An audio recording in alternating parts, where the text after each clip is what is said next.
All right. Hello, everyone. Again, my name is Drew. I am the marketing manager for Kobiton. Again, welcome to our webinar today, Making the Jump, Manual to Automation, Automation to Autonomous.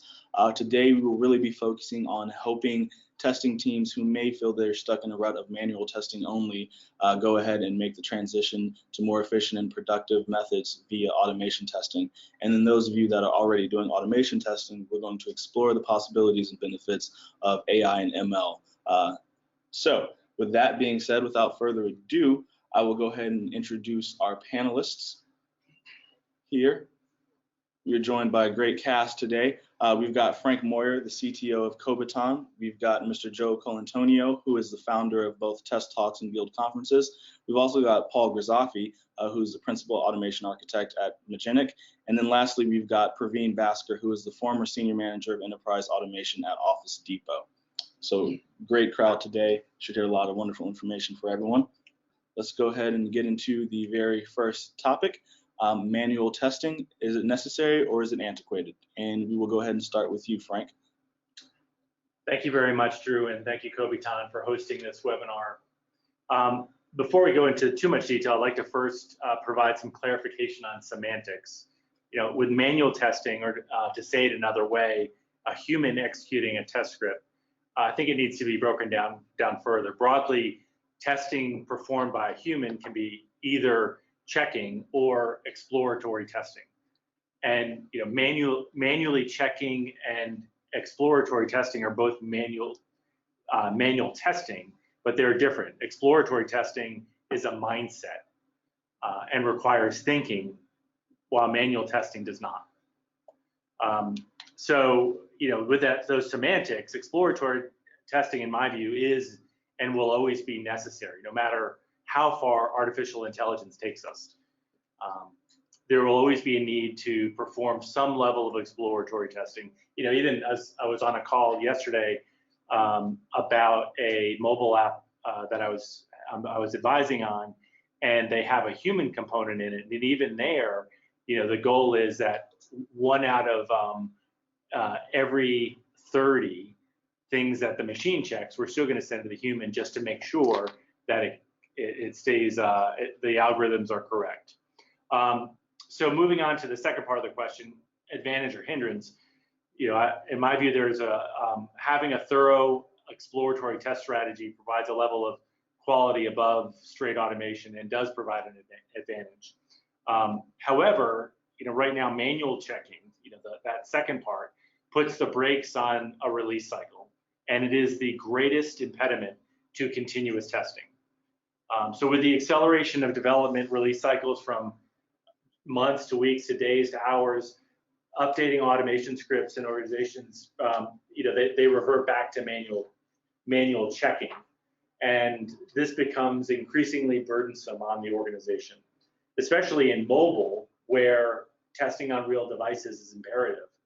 So this has led one of our partners, for example, to build an integration with Kobiton, where they can record a script, set up an automation script pretty quickly, and execute that automation script on 50 devices in parallel.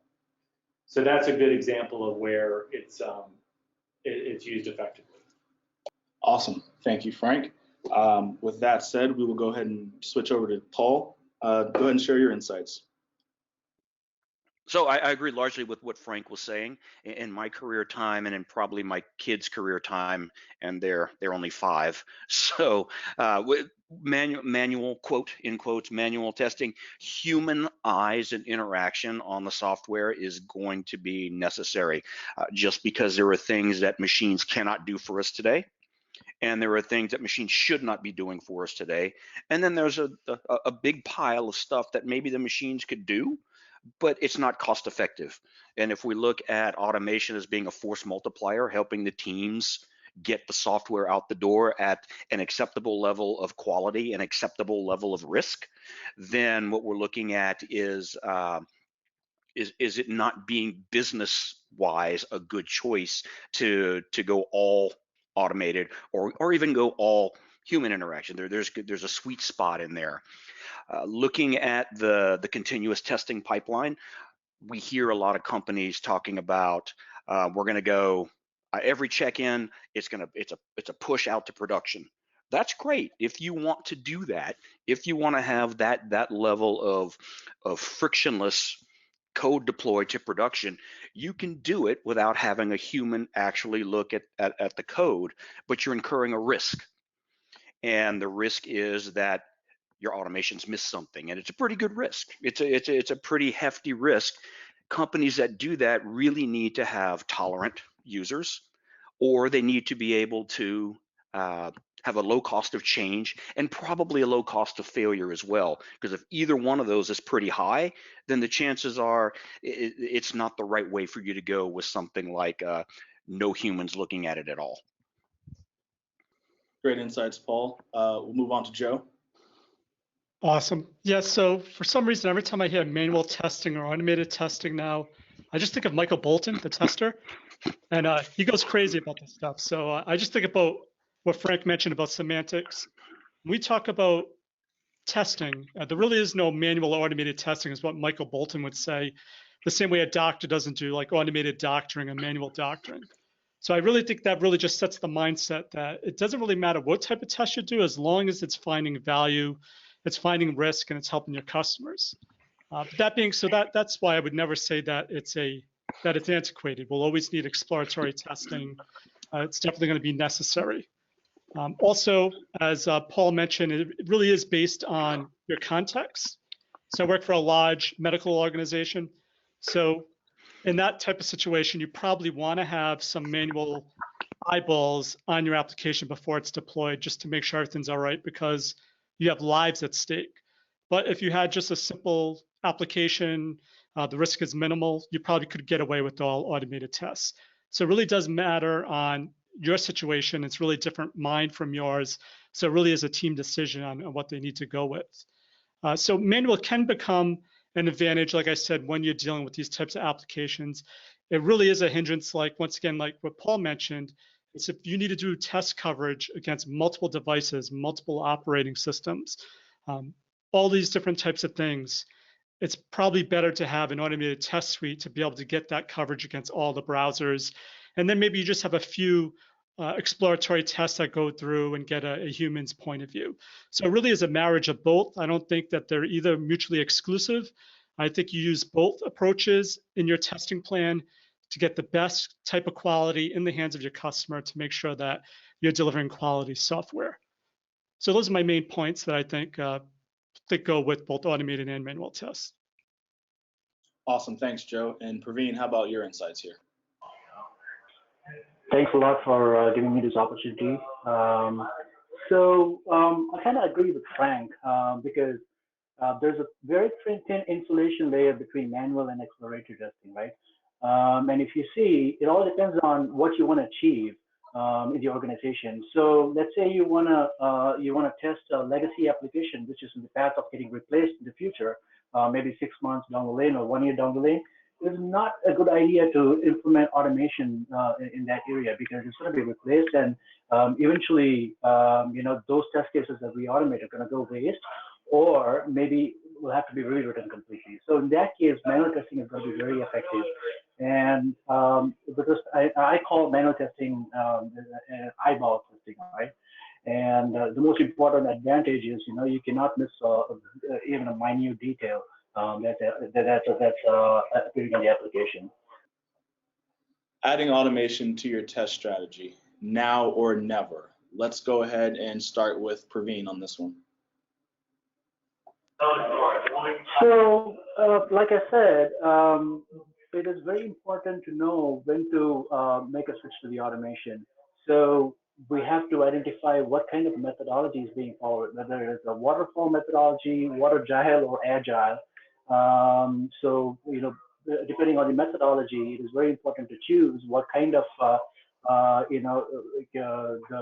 the driven development is needed. So, for example, there are so many, methodologies in the testing framework itself. So it's BDD, behavior-driven development, CDD, checklist-driven development, DDD, data-driven development, defect-driven development, metrics-driven development, test-driven development, function-driven development, so many development ways. So it is very important to understand the methodology that's being followed in the company.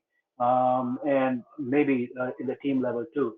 So once we understand that, we need to understand the scope of the application, whether it is a mobile application, web services application, microservices application, point of sale application. Depending on the application, we need to understand the technology involved there. And not only that, the most important thing about identify when to switch to automation is there real ROI? But to start automating things, right? So let's assume that this is an application that is getting released like every 6 months or 1 year once, and it is not really worth automating that. So if there's frequent deployments and multiple platforms involved, multiple versions involved, then it's definitely very useful to start automating. Great, thank you, Praveen. Frank, let's hear your insights on this one. Yeah, so I don't see it as the word switch. I don't see it as a switch. I see it as a morph. I see it as something every organization needs to think about in advance of every development initiative, and it's rarely done. Is how do you morph parts of the application from exploratory testing into automation? What typically happens, companies aren't delineating between exploratory testing and manual checking. What starts out as exploratory testing in an app that's in constant change, right? You've got these release cycles, it's constantly changing. Then all of a sudden it morphs into manual checking on a stable app. And you've got organizational friction there to then change to automation. And that's something that going into an initiative, the organization really needs to think about. Instead of this big switch, how do we go into piecemeal, moving parts of the application that become stable into automation? So understanding that at the beginning and setting expectations with the organization that is going to happen. So I see it as start small and grow when ready. And the litmus test that I use to decide when to switch a functional subset of an application to automation is when there's less than 10% of functional changes for the past 2 sprints. So it's got some level of stability while you're still developing other functional areas. That functional area is stable, and back to what Praveen was saying, you can get an ROI on that subset of the application. Great, thank you, Frank. We'll go ahead and move on to Paul next. Right, so from my point, I also don't see it, or for my part, I don't see it as a switch, but I also like to expand that definition of automation so that we're not thinking so much about test cases and test tools and things. I like to look at it as a judicious application of technology to help us do our jobs. And when we expand that definition that way, there's not a switch, there's not even a morph, there's not a transition. It's, okay, now I've got this big set of tasks that's going to help me deliver this software. Some of those tasks relate directly or indirectly to testing and software quality. A subset of those tasks are going to be good candidates for machines to help us do. And if you look at it broadly that way, you might say, well, I could write some sort of smoke script to check that basically I can purchase with a credit card or something like that if I'm running an e-commerce site.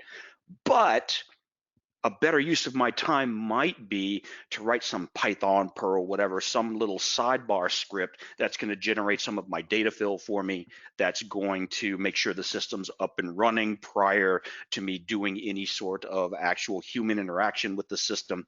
And we may get additional benefits that way, because what we're doing is we're then taking the work and we're applying the right sort of entity to work with it, either a human entity or a technological entity. And we're not so bound into just taking what humans were doing and having machines do the same thing.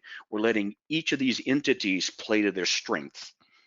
Computer strengths tend to be doing the same thing over and over, potentially over transitioned data sets. What humans are good at is sort of the opposite, right? We're bad at that tedious grind over and over, crank turning type stuff. What humans are good at is critical thinking, lateral thinking, noticing pattern differences that are very difficult to deliver into a computer to say, look for these patterns for me. We're getting better at that at the computer level, but we're not there yet. Humans are just so much better at saying, oh, wait a minute, that was a little different this time, and now I should do this other thing. The computers might notice the difference, but that's where they stop.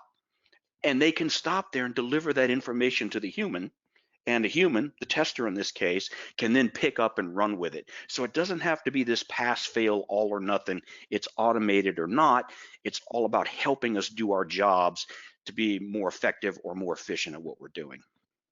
Great comments, Paul. Joe, how about you? I knew Paul was going to steal some of my thunder on my points here, but yeah, I definitely agree.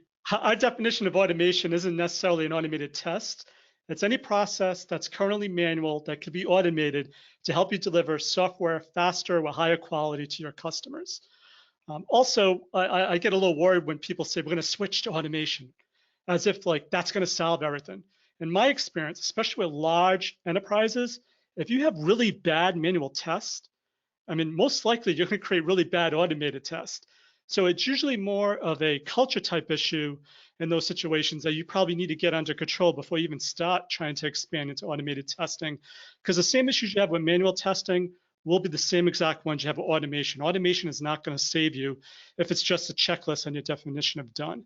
So when you know when to make the pivot is when your team already has a whole team approach to testing, and you know it's not going to just be one person that's responsible for the automated testing. So that's one definite thing. Also, you know, if your developers are not writing automated tests or unit tests themselves already, then I wouldn't make the switch to end-to-end testing until you have that in place. So there's signs you could see of whether or not your organization is ready for automation. If you're doing continuous integration, continuous delivery, if you still need to manually build your application before you could run your tests, you need to do that deploy manually, then you probably really need to think about what your mindset is for your company and get it right before you put all your eggs into automation. Also, I've noticed there's this question about realistic timeline for ramping up. A lot of people have unrealistic expectations around automation. They think as soon as you start implementing automation, your velocity is going to go up. And it's actually the opposite. In the first few sprints, your velocity is going to drop down dramatically as your team gets up to speed with automation with the process. So it's something you need to keep in mind. Also, when I think of automation, I think of it as a wave. So at first, you're starting and ramping up. There's really not a wave yet. You're learning the tools, you're learning the process. And then people create their first test and things are going great and everything's running and your application's not failing. And then all of a sudden, you get some new features and then your tests start failing and people start ignoring it. And then you get near the bottom of the wave where people totally ignore the test. They start blaming the tools and automation as not being good enough. And you need to write a new framework. And then they write a new framework and it starts all over again. So you just really need to be realistic about your timeline. Make sure you have the whole team approach in place and your culture really is embracing it before you go on any type of really massive automation strategy or approach going forward. Thanks, Joe. Great insights from all four of you there. We'll go ahead and shift to the next topic here. Achieving automation greatness. How to do it. Joe, we'll start with you. Yes, awesome. So what I would do is, once again, I don't mean to keep going to this, but this is something I deal with day to day, and that's the culture piece, and it's usually the hardest. You really need to have everyone understand why you're going with automation, what it's trying to achieve, how it's going to help your customer, and really make sure it's not just a definition of done. You check it off, and people are just trying to get the stories closed. You really need to have that in place in order to achieve automation greatness. Also, if your application is not built to be automatable, then you're not going to be able to automate it. So your developers, your architecture really needs to be built with automation in mind. So having hooks in there so the automation tool can interact with it, making it so you could create big, faster tests by creating maybe a microservices approach really would help making your automation really better. I know teams that actually have gone and really rebuilt their software to use microservices so that it is more automatable. And usually most people are familiar with the testing pyramid. So I think of more of whatever test is the fastest, you want to go with it. And usually it tends to be unit test. And when you create more of a microservice type approach, you tend to get tests that are quicker, faster, more reliable. And usually when you start at the unit level, they tend to be quicker and faster. So those are the ones you should focus on first. And then if you can't test the functionality at the unit level, then you move to an API type level.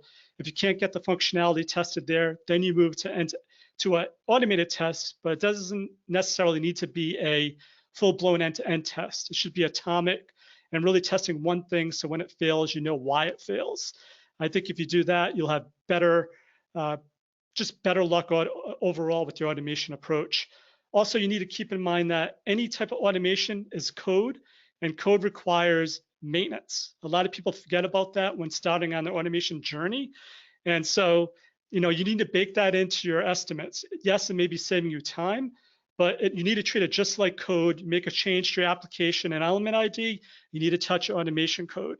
So it's the same type of effort, same type of rigor involved in it. So if you follow the same rigor you do with your code that you do with your automation, I think you'd be in a good way. Your automation would be in a great place. You get your team on board with this whole team testing automation culture, and you develop your test to be automatable to begin with. I think you'd be in a really good place overall. Awesome. Praveen, you're up next. So the most important thing about test automation or any automation is, providing fast feedback to developers, product owners. And not only that, the most important thing about automation is how do we improve the time to market, right? And identifying the application and the tool sets could be very critical. Understanding the methodology and identifying the tool set. If we do a bad choice of tool sets there, I mean, we're going to actually have a lot of maintenance issues. So a lot of times designing the test automation framework itself could accelerate the test automation process. So in my experience, I've seen that both test automation developers, test script developers, and also the framework developers, they both do the dual role, leading to poor test coverage and also poor test automation framework. So it's very important to isolate these process. Test automation framework should be developed by a separate team, and the test automation test scripts should be developed by a separate team, so that the feedback to the test automation framework team is much quicker, and the resolution is also much quicker. So these are very critical factors that contribute to faster path to automation. And yeah, like I said, infrastructure for automation is also very important. So deciding on the application and deciding what kind of infrastructure is needed to execute, whether it is outsourced or in-house, is very important. Great insights, Praveen. We'll go ahead and go with Frank now. Sure, and I'd like to pick up where Joe had left off or touched on, which is, all code is a liability, including automation script code. It's a liability. It's not an asset until you can actually add value to the organization. And the risk is going through that never-ending cycle of you start to automate, it's not maintainable, and we'll touch on this in the next question. So it's abandoned, which you end up having the liability far outweighs the asset there. In my view, the broad recipe for the automation greatness is to always include an exploratory test strategy, to automate functional sections when they are mature, to allocate time for script maintenance, and to leverage intelligent playback opportunistically. So I've covered the first 2 points previously, so I'm going to touch on the last 2 points here. So script maintenance, which was where Joe spent a lot of time on, is really hard to force the discipline.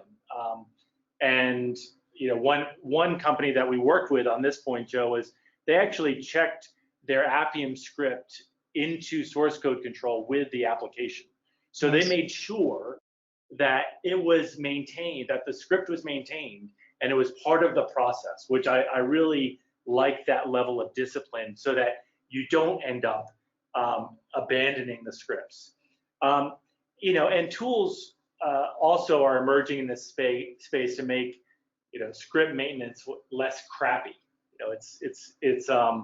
Test IM uses artificial intelligence to create self-healing script maintenance.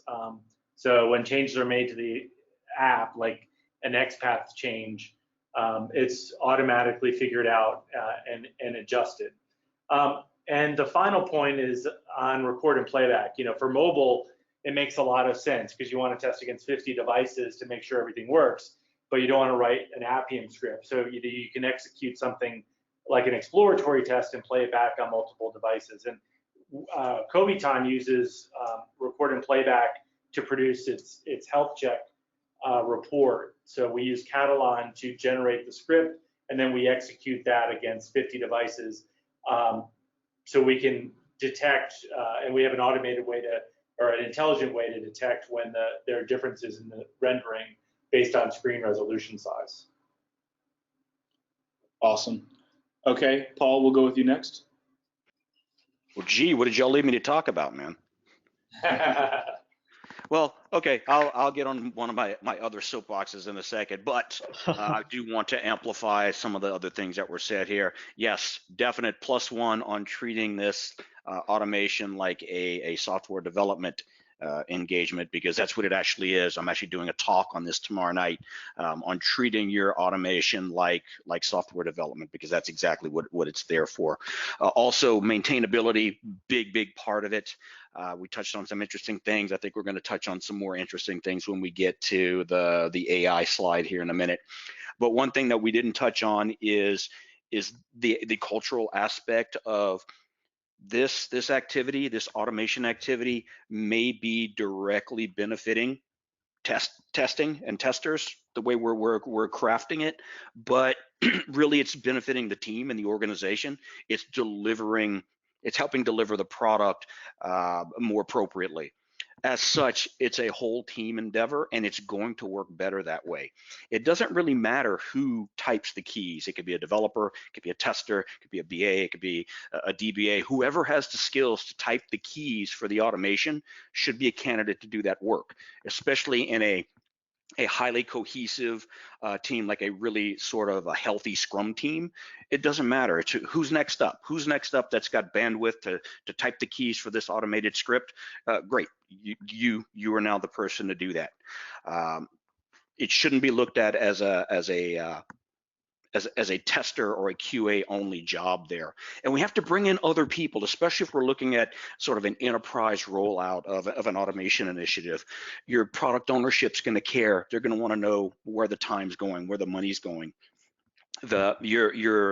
Your release management and your infrastructure people are going to care, because you're going to be asking for access to software build change, and you're going to be needing machines to run all this automation on. Your legal team might care. A lot of times we like to go and get the latest, greatest open source tool, but how are we using it? How are we using it across multiple sites? Are we going to run afoul of any license restrictions there? Because remember, the code, the software for open source is free, but that doesn't mean it's free to do anything and everything you want to do with it.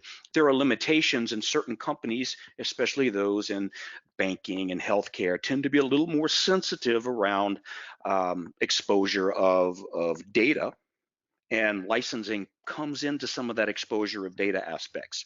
So involving your whole organization, or at least the appropriate people from your organization, is key to a successful automation endeavor. Fantastic, great insights from everyone again. We'll switch to the very last topic here before going into a Q&A. Using AI and ML to compete with the Facebooks and Ubers of the world. Paul, we'll start with you on this one.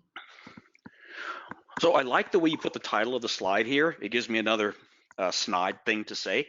So a lot of times I hear, hey, how's Google doing that? How's Amazon doing that? It is great. It is really essential that we understand how these companies are doing things, because we can get good ideas from them.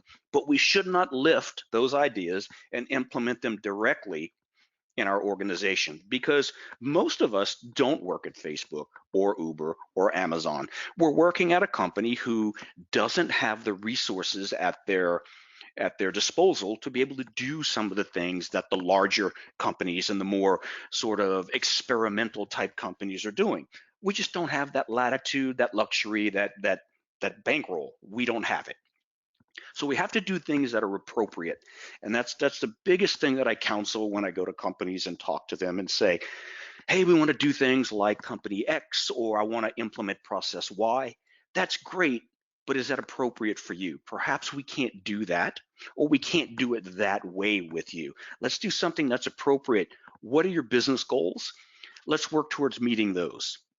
So I would take the competing with those companies out and say, how do we best use this sort of emerging technology, AI and ML? I mean, AI and ML to some extent have been around for a long time, but it's becoming more accessible due to computing power and marketing and other aspects there. How do we best use it? The same way we approach automation in general, which is, I have a problem that I'm trying to solve or a goal that I'm trying to achieve. In this big stack of technology possibilities that I can take and apply with what I'm doing here, some of them are going to have this machine learning or AI capability or aspect to it. Are they good candidates for us? Can they do what they say they can do for us? Now, I don't believe companies are out there lying, saying things that their product can do X, Y, and Z, and they can't. I fully believe that they can in the right situations. It's just that not everybody fits every situation equally. So we have to take these tools, bring them in, try them out on our software. Because if it works on some other software or some demo site or some test site, that's great. That's a great proof of concept, but it doesn't show it's going to work in my environment with my software, with my people. It doesn't fit my context. Some tools will, some won't. So I think that's the way we should approach the notion of AI and ML, at least in the near term, the near to midterm, as another tool in the arsenal that's going to fit some of us for some situations. Awesome. Yeah, I was going to say, of course, I agree with Paul on this point as well. It's like anything, any type of tool or technique, you really should do a proof of concept with your whole team and run it through your whole process from requirements all the way to CI/CD, get the feedback and feed it back in, just to make sure that everyone involved understands what's happening and get real feedback to know whether or not it's going to work for you. So that being said, I was not a believer in AI ML based technology until about 2014 when I started using a tool called Applitools. And I think the model Applitools uses is how I think of machine learning now in AI. And that is, when you think of AI-based solutions, what it really is supposed to take the drudgery out of testing. So the actual finding of things at scale that as a tester, no matter what, you would never be able to go through, say, 1 million server logs yourself. But a machine can. You would never be able to visually validate all the different elements on your screen. Even if you use Selenium, that's not a visual validation. It's just checking how HTML should be rendered. It's not even how it's rendered. So all these types of things, a machine probably is better than you are. But what's great about it, it's really a man and machine type approach with some of the technologies coming out now, like Applitools, like Kobiton, where you health check, where it may flag up things of concern or things that are abnormal based on previous history or previous runs. And then based on that, a human being goes in and looks at it and goes, hey, is this really an issue? Oh, no, it's not a real issue. This is a new feature. Let's mark this as the right one to use going forward. And you teach the AI machine learning algorithm as you go along. So I think those types of things are really awesome. I'm also using an open source tool recently called Report Portal. And ideally, right, all your automated tests should pass, and they should pass within 5 minutes, your whole test suite. But when I work for large organizations, I never see that happen. And the killer point for them is actually analyzing all the results from the automation test to see, is it a real failure? Is it a system failure? Is it a real bug? And using AI-based technology, this report portal can look at your previous runs and give you insights to say, hey, before this was a system error. So I'll automatically mark this as a system error. And then it leaves other ones to be investigated. So when someone logs into the dashboard, they know, hey, okay, I'll focus on these ones that really may be a real issue. So I think that type of thing right now in the early stages is going to be a big, huge benefit to testers in general to save them time. So I wouldn't write it off, but I would stop playing with it right now and get more familiar with it. And I think you really get some benefits out of it right now with some open source solutions out there already. Hey, Joe, can you repeat what is it again? It's reportportal.io. Okay. Thank you. Awesome, thanks, Joe. Let's go with Praveen next. Yeah, so some of the key things followed by top tech giants are building chatbots, using Qbot, ChatOps, and implementing the bot framework and implementing cognitive vision-based testing. So the key thing about chatbot is it improves the productivity and efficiency within the teams. And not only that, it could talk to CI tools like Jenkins, Bamboo, TeamCity, and what happens is the whole automation part becomes really easier. So it goes really well with the pipeline concept, which is the key for CI/CD process. And it is very easy to perform some automation around the area. So these are some of the key things that are followed by top tech giants. And cognitive vision-based testing can greatly improve the test automation maintenance cycle. You don't really have to go to Eclipse and modify the DOM objects and stuff like that. You just have to use the vision-based testing. And many companies have been working towards moving to the shift-left model by implementing defect prediction model using the deep learning from the historical results. I would suggest try Apache Prediction.io. This is one of the one nice tool, and the documentation is pretty neat to implement few template-based machine learning models, and also using open machine vision and open camera vision can also help in a lot of devices automation. Great, thanks, Praveen. And we will wrap this topic with Frank.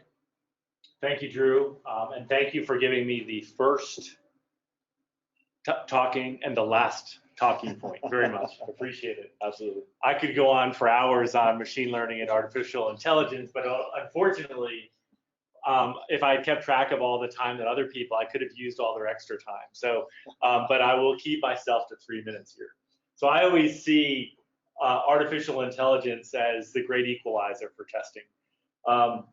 And right now, there is a lot of hype and undoubtedly confusion around machine learning and artificial intelligence in the testing space. And it's important to understand that this is what Joe and Paul talked about, understand what problem you're trying to solve and how the companies you're going to partner with in the space are positioned long-term. The one area where I slightly have a different view than Joe on this one is, that right now, because a lot of the products are a little bit all-encompassing, right? You're committing for a really long time. They're not adhering. There are very few open standards in this space right now. It's still very early days. So finding companies that can that support open standards, where they don't tie you down to the framework that they're using, is imperative. You don't, there's a lot that's going to happen, and if you're going to invest 2 years, yeah, you can do a prototype or a proof of concept to make sure that it does what it says it does. But the market changes and products change, and other emerging companies will show up and displace those companies. So it's important to support open standards in this process. And so do they support open standards, and is the functionality that they provide isolated, or does it require an entire platform replacement, right? If it's that big, then yeah, you need to spend a lot of time assessing the tool. But if it's, back to how one way machine learning can help is prioritizing the tests to run. When tests were executed every 2 weeks, you could run all your tests. Now it's every day, and if you have automation set up, you can't run all those tests in a day. So prioritization becomes an imperative, and that's where I think machine learning can help. It's a very isolated piece of functionality that could fit into an existing CI/CD pipeline. Awesome, awesome. And with your passion behind AI and ML, I don't think we'd be mad if you wanted to share a few more thoughts. Well, the one other thing that I think Joe touched on a couple of times, which I firmly believe, is how the human and the machine learning algorithms work together. They augment each other. And we can't see machine learning as the panacea. It's not. It's only the combination of effective exploratory testing and the annotation of what I call annotation on what the machine spits out that will make us great as testers. And it's the key to that is the user experience. How do you make sure that it's not this great break in the workflow between what the machine does and what the testers do? They should almost be fused in the workflow, where the actions that the tester takes or the annotator takes are very rapid, very brief, and then the machine goes off and does its thing. So I think that user experience is crucial, and I think so. That's that point. The second point is, how do we to the support of not making this over-encompassing machine learning platform that is believed to be the solution for everything. How do we find specific solutions that machine learning can help us with as testers? Whether it's prioritization of what tests to run, whether it's combing through the massive amount of image data that's coming out of these test executions and figuring out where, like Apple Tools is doing, where there are visual discrepancies, or whether it's combing through the load of the Google Analytics to figure out which devices I should be testing on because that's what my users are currently using. There's so many opportunities to use artificial intelligence, and it's exciting times to be a tester because of that. Way to close that out, Frank. However, we all thought we'd be done, but I actually have one bonus topic for everyone. So I'll give you a lightning round of 2 minutes for response time, guys. And we'll go ahead and go in the same order that we just did, starting with Paul. But the question is essentially, what's one practical tip that you would gladly give to the audience as they go ahead and embark on their testing journey towards automation in the future of AI and ML? Paul, we'll start with you. The one practical tip that I have, and it's the same one I've been giving for quite a while now, it's focus on value. You don't have to sit and figure out months and years worth of ROI. You don't need to do back of the envelope calculations are great. Really what you're looking for is, how can I help deliver this software faster, better, whatever the corporate goal is. Right, your corporate goal aligns to your organizational goal, which aligns to your team's goal. As a part of the team, we're doing some testing, and we're attempting to make the testing more effective or more efficient. That's where the value is.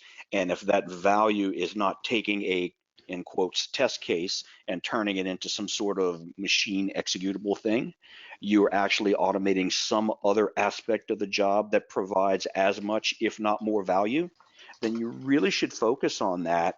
And then test case counts and other types of metrics be damned, because the real metric is, did we achieve this business goal that we were attempting to achieve?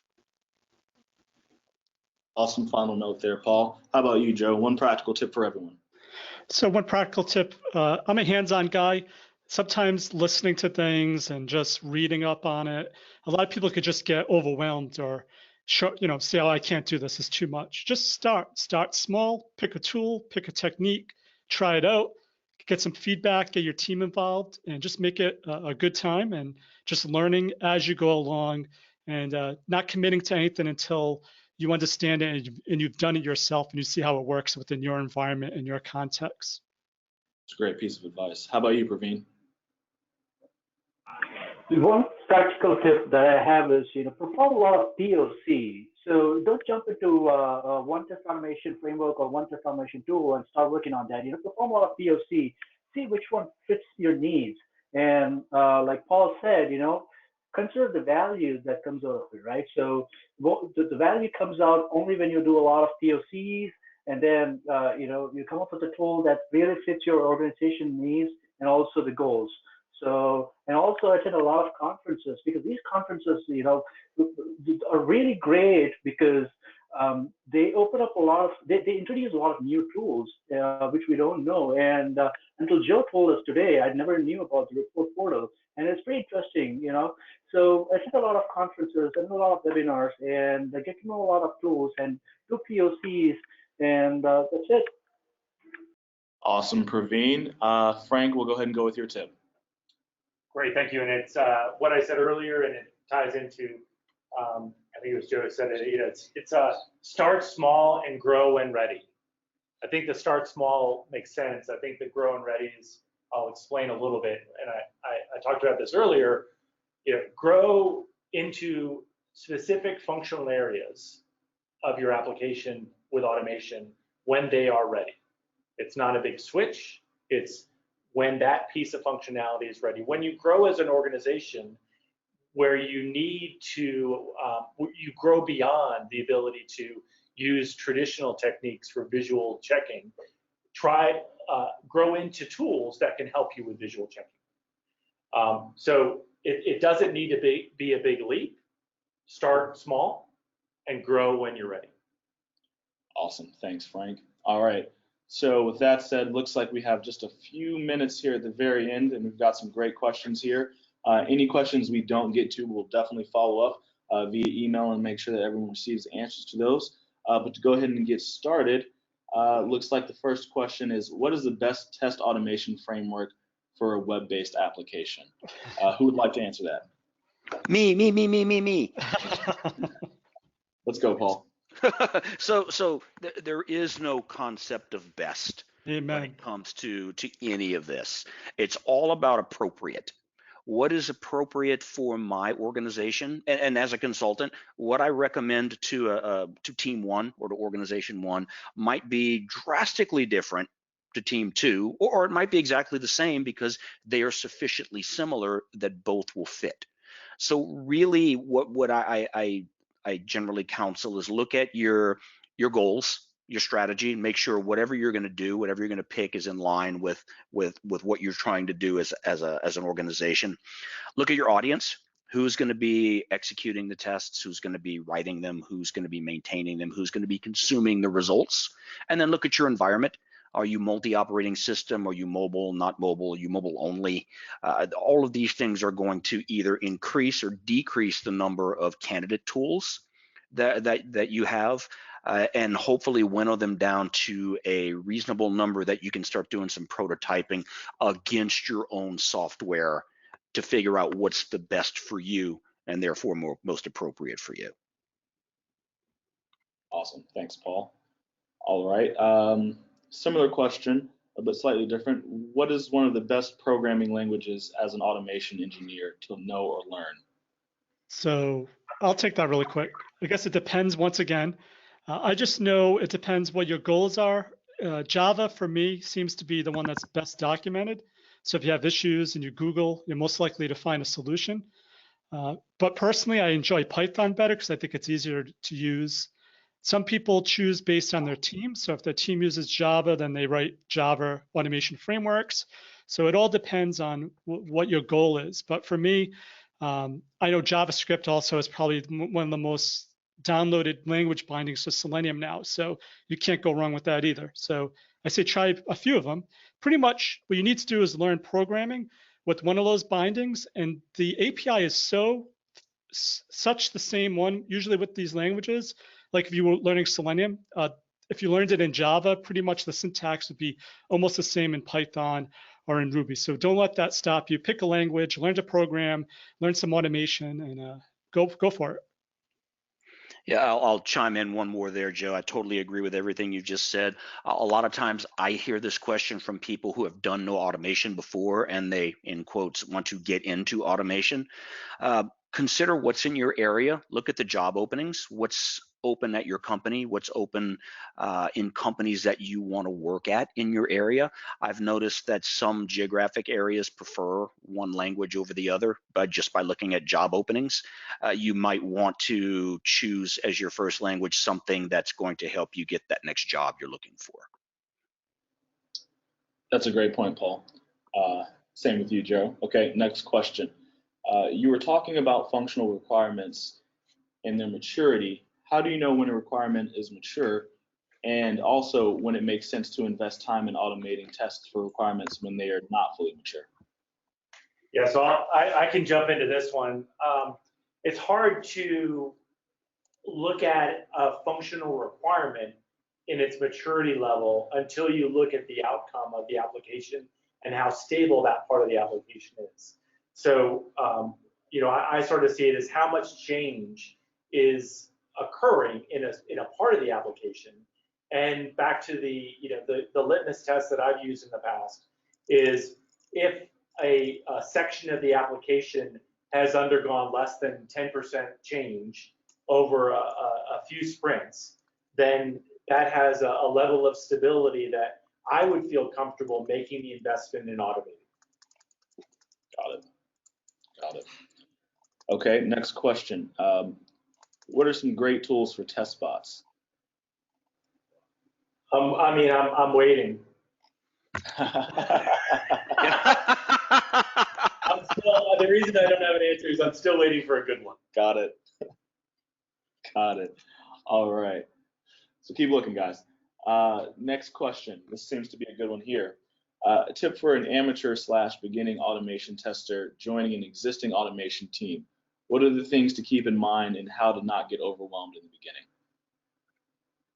beginning? Pretty much, all sorts of different things, but it's not just automation, right? It's on any place that you're going to go into a new environment where you don't have the expertise or the experience that the rest of the team does. Get a mentor, pay attention, ask a lot of questions, copy the good stuff that's there. Emulate what appears to be working very well, but also supplement. Because if you're being brought in, you're being brought in as an individual, hopefully not as a clone of somebody else that's already there. So you will have additional insights and interests as well. Read blogs, listen to webinars and podcasts. There are lots of free things out there where you can get ideas from other people, but don't just pick up and run with an idea or a topic or a concept just because you heard some blowhard like me on a on a podcast. It's got to be appropriate, and I always keep going back to being appropriate. Yeah, I would also mention you should speak up. The reason why I said I work for a large company, a lot of times people work for these companies for a long time, and actually having a fresh perspective will help the team. So even though you call yourself a beginner or just starting, you probably have certain insights that this team may not be aware of because they're so locked into their culture and the ways that they do things. So I would just make sure you speak up and contribute right away just by doing that. And don't consider yourself less than, but something that could contribute right off the bat to the team. Also, try to understand the concrete stuff. Say, for example, if you're using the Java binding, understand the concrete or core Java stuff. Because that's going to help you in designing very neat and nice or non-fragile test cases. You could use collections, data structures, and enhance the whole test automation experience. So understand the core stuff. Great feedback for that question, guys. We've got two more. I know we're about to run a bit over, so feel free to jump off if you need to as an attendee. Webinar recording will be available to everyone who is both registered and attended. But to go ahead and ask these last two questions really fast. Nowadays, many tools are developed with scriptless technology. What is your opinion on scriptless tools? And is it good to use scriptless tools over other automation tools like HP-UFT or IBM RFT? So for me, scriptless is it's a bit of a misnomer. Um, Not intentionally, I wouldn't think. I don't think it's maliciously done, but you get this notion of scriptless and extend it out to codeless.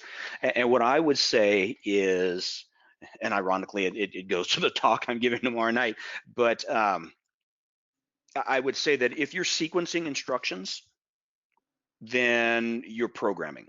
Okay, so you're not taking the programming out, you're not taking the logic out. You may be taking some of the syntactic sugar out, some of the things that may make the learning curve a little steep. You're pulling some of those out so the learning curve isn't so steep. But somewhere under the hood in that stack, there's programming, there's software there. And for you to get the software, the tool to do what you want it to do, at some point you may have to actually dive down into some code, or you may have some limitations. Again, this is one of those questions of look at your audience. And if your audience needs something at this level, if it's something at the scriptless level or nothing, then maybe it's the right way to go. But in general, if you've got an audience that can do some amount of programming and understand the syntax and handle some of the ick that comes with general programming languages, then frequently that's a better choice because it gives you more flexibility.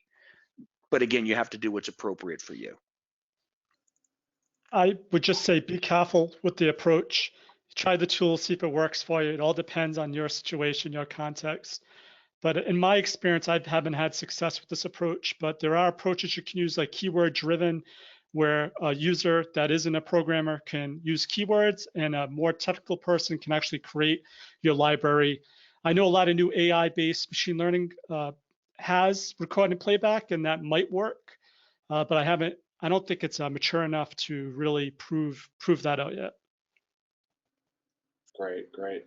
And a great follow-up question it looks like here. What do you think about beginning your Appium, or excuse me, beginning to learn testing with automation without any lessons in manual testing? So essentially, is it possible or recommended to build a foundation in test automation without first having done so in manual testing? I'll chime in real quickly here. I think it's imperative that to understand, to go through the process manually and to test manually and do that for a period of time to get the knowledge of what needs to be tested when you automate.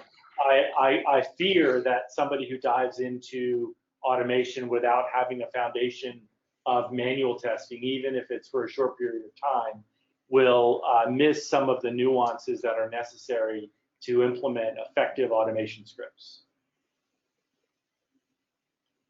And I tend to agree. It kind of depends what your job is. If your job is to create automation or automated tools, then it would be helpful, but I don't know that it's critical. But if what you're doing in your job is you are testing software and sometimes you're using technology to do that, then yes, you do need to know how to test before you can effectively use that tool to bring benefit to your team. So Paul, I was just going to mention that. Would you call yourself a toolsmith? In the terminology used today, yeah, you would probably call me a toolsmith because I've spent very little time actually as a product tester. I tested a lot of software, but it's all been testing tool software so that we could provide it to other testers. Generally, in the places that I've worked prior to my consulting role, I've been more like an external supplier. So I had to understand what they wanted, why they wanted it, and that's how I got my testing acumen. But there are far better actual sit-down testers than I am. So I would agree with Paul with that. Basically, it can't hurt. I mean, knowing testing, automation is testing, so knowing how to any aspect of testing is only going to help. But it also depends on your role, and I'm more in the bucket with Paul. I don't really consider myself a tester, more of a toolsmith, kind of a technical guy for tooling. Great, great. And the final question here, I just wanted to make sure we got this one in because we actually did a very informative webinar about a month or so ago about the future of AI and testing and what kind of effect that would have on QA people. But the question essentially is, will AI take away all QA jobs in the future? And before I let anyone on this panel answer, I do want to encourage you to check out our YouTube channel. again, we have a recorded webinar of this very topic where we go very in depth on it, and I think that we answer it from all angles. But with that said, I'll go ahead and let the panel answer this question now. Have you seen the Terminator movies?